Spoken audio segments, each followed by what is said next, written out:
Justice is what love looks like in public, said Dr. Cornel West. That's not just a slogan. That's not some sentimental Hallmark card.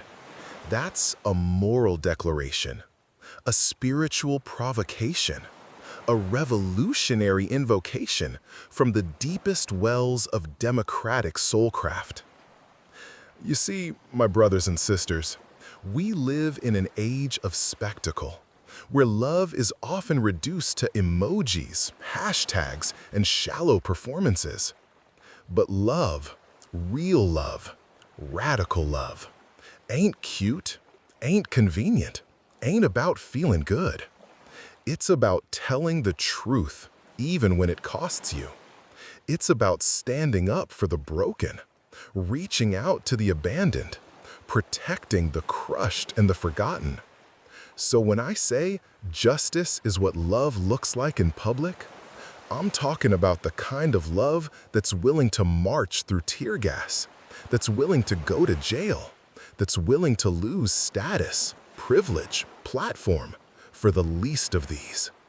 It's the kind of love that refuses to be silent when poor children sleep in cars, when black bodies lie in the street, when trans folks are told they don't belong, when immigrants are treated like animals. Justice, real justice, is never abstract. It's concrete. It's messy. It's vulnerable. And it's always soaked in love. Not the cheap kind, but that costly love, that cross-bearing love, that truth-telling, power-defying, soul-saving kind of love. So the question ain't just, do you believe in justice? The real question is, does your love show up when the cameras turn off? Does your love fight when the world looks away? Because if your love don't move in public, then baby, it ain't justice. And that's the sacred work we're called to. Now, let me ask you something, my dear brothers and sisters. If you truly love somebody, how could you possibly stay silent when they're suffering? How could you sip your latte, scroll your screen, fix your tie, while your neighbor is screaming in the dark? If your love can step over a body in the street, if your love can change the channel when justice is crying out, then maybe, just maybe, it ain't love at all. You see, Dr. Cornel West ain't offering us some cute phrase to post on Instagram. He's not dropping poetry to sound deep. He's issuing a moral summons, a call to radical responsibility, a call to be real in a world drowning in performance. He's telling us this: if your love ain't visible, if your love ain't public, if your love ain't walking, talking, fighting, then don't you dare call it justice. I remember the brother saying, you don't love folks from a distance. You love them by fighting for them, walking with them, weeping beside them. That's not metaphor, that's ministry. That's not theory, that's theology lived out loud. Because justice in the eyes of West ain't cold, ain't technical, ain't neutral. Justice ain't some abstraction cooked up in a think tank. Justice is flesh. Justice is tears. Justice is contact. It's messy. It's inconvenient. It's full of contradictions and heartbreak. But most of all, it's costly. You gon' lose some friends if you really love like that. You gon' lose some gigs. Might even lose your peace of mind some nights. But that's the price of public love. That's the price of being human in a dehumanized world. That's the cross that comes with caring out loud. Because if your love doesn't cost you something, it may never change anything. Now, come with me. Let's take this quote and crack it open. Let's feel the weight behind the words. Justice is what love looks like in public. Don't just read that, live that. Don't just post it, practice it. 'Cause in private, love might be a feeling, a whisper, a gesture, a lullaby in the dark. But in public, love becomes a choice, a commitment, a burden willingly carried. In public, love stops being polite. It stops being pretty. It stops being passive. Love in public becomes shelter for the unhoused, becomes a voice for the voiceless, becomes a hand wrapped around the wounded, the ignored, the rejected, the unseen. Love in public steps into courtrooms and protests. It walks into schools underfunded and says, "These babies matter." It stares down police brutality and says, "Not on my watch." And hear me now, love in public ain't soft. Love ain't sentimental. It's not about goosebumps and good vibes. Real love confronts systems. Real love disturbs silence. Real love disrupts business as usual.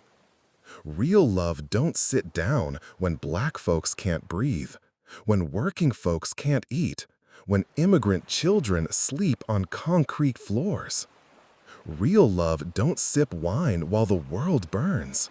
Real love don't play neutral when injustice screams. No, no, no. Real love stands up, shows up, speaks up. It gets uncomfortable.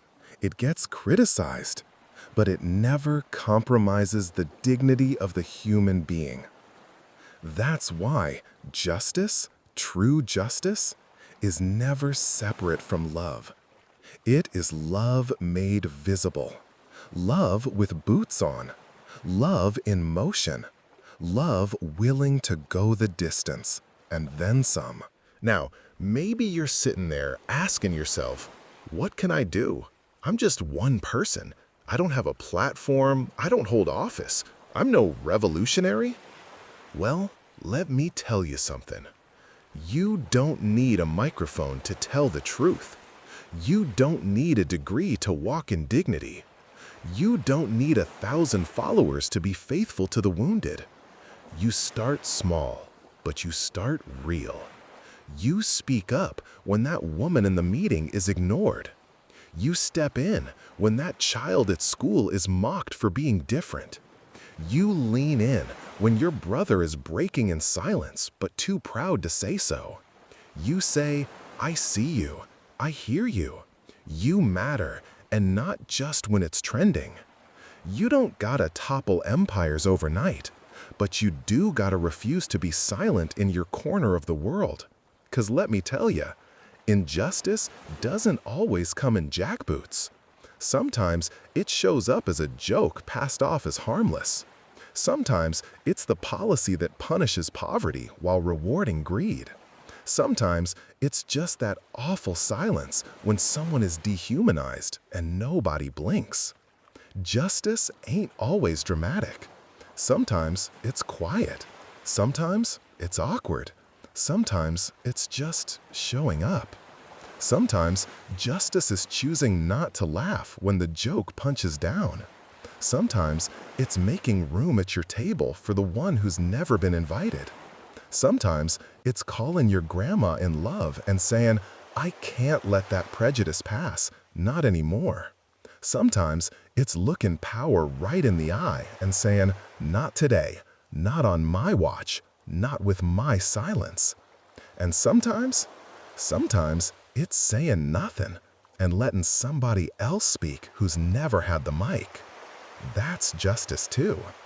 That's what love looks like in public. Not perfect, not performative, but persistent. Because justice ain't just about what you fight against. It's about what you show up for. And my God, we need more folks who show up, not to be seen, but because their hearts can't stand anymore. Now, let's be clear. my brothers and sisters, Dr. Cornel West don't just say these words. He lives them. He embodies them. He puts skin on truth. He ain't just a scholar buried in the ivory tower. He's a servant, a freedom fighter, a jazz-infused, gospel-rooted, blues-soaked lover of the people. He's what you call a bluesman of the mind, playing his intellectual riffs with sorrow and joy, pain and praise, all in the same breath. And yes, he's brilliant. Degrees from Harvard, taught at Princeton, Yale, Union, but he never let credentials become a cage, because West understands scholarship without service is sterile. Philosophy without flesh is empty. So what does he do? He takes his mind to the streets. He takes his love to the prisons. He takes his theology to the broken-hearted, the dispossessed, the unheard. And when he speaks truth to power, oh, he speaks it full-throated and unfiltered. He don't measure the cost before opening his mouth. He don't wait for applause. He don't ask if it'll trend. Because real love risks.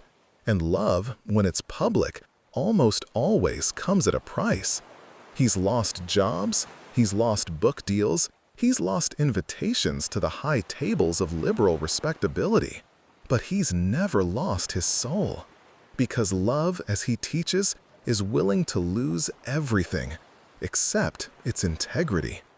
That's why he keeps coming back, to speak again, to sing again, to stand again.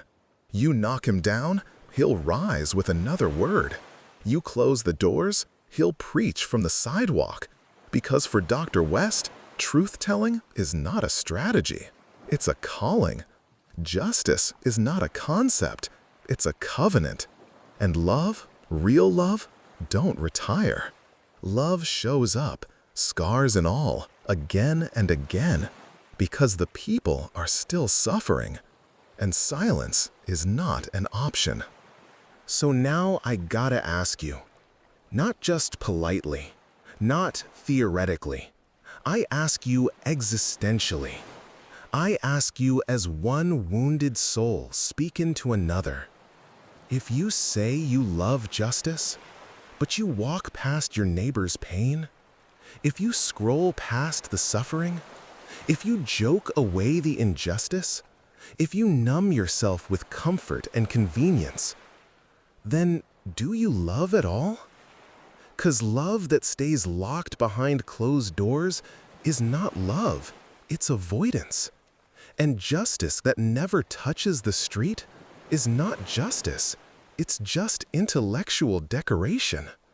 So I come back to the sacred words of that black prophetic fire, my dear brother, Dr. Cornel West. Justice is what love looks like in public. That's not a quote. That's a mirror. That's not a line. That's a life assignment. So maybe today, maybe right now, your next move ain't just to feel something. It's to do something. To write that email. To show up for that friend. To interrupt that injustice. To stand in the gap, even if your knees shake. 'Cause if your love only lives in private, if your care only whispers in the dark, if your heart only aches but never acts, then justice, sweet, sacred justice, will die in silence. But oh, if your love steps out into the street, even limping, even trembling, then you, my friend, are part of the healing. You are part of the struggle. You are part of the public face of love. And that is where justice begins.